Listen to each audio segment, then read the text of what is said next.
Perfect बनने की जो दौड़ हम लगा रहे होते हैं उसमें हम बहुत सी लिमिट्स में बन जाते हैं, क्योंकि जो हमने ठान लिया है कि हम इस तरीके से परफेक्ट दिखेंगे, हम उस स्टाइल को अपने ऊपर थोपने की पूरी कोशिश करते हैं।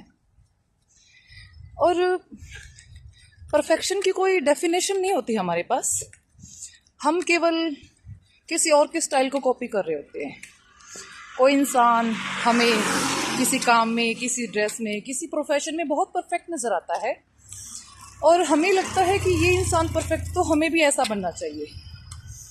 परफेक्शन की दौड़ में हम अपनी खूबियों को दबा देते हैं, जो हमारे अंदर अच्छी चीज़ें हैं उन्हें ख़त्म कर देते हैं और दूसरों के स्टाइल को हूबहू कॉपी करने की पूरी कोशिश करते हैं।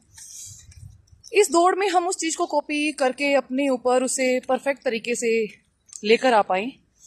ज़रूरी नहीं है कि ये हो पाए, लेकिन ये ज़रूर होगा कि हम अपनी खूबियों को जड़ से ख़त्म कर देंगे और जब वो परफेक्शन हमारे ऊपर सूट नहीं करेगा, हम उसे अपना नहीं पाएंगे, तब क्या होगा?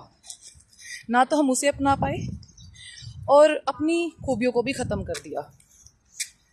फिर हम ऐसी स्थिति में पहुंचते हैं जहां से वापस उठना और अपनी उन्हीं खूबियों को वापस उभारना थोड़ा मुश्किल हो जाता है। इसीलिए परफेक्ट बनना उतना ज़रूरी नहीं है जितना ज़रूरी है कि जो चीज़ें हमारे अंदर हैं उन्हें ही उभारा जाए, किसी और के स्टाइल को कॉपी ना किया जाए। क्योंकि जो चीज़ें हमारे अंदर हैं, जब वो परफेक्ट बनेंगी तो हम बहुत अच्छे चमकेंगे। और उस स्थिति में जब हम किसी के स्टाइल को कॉपी कर रहे हैं तो उतना अच्छे से आगे नहीं बढ़ पाएंगे जितना हम अपनी चीज़ों को आगे लेकर जाएंगे।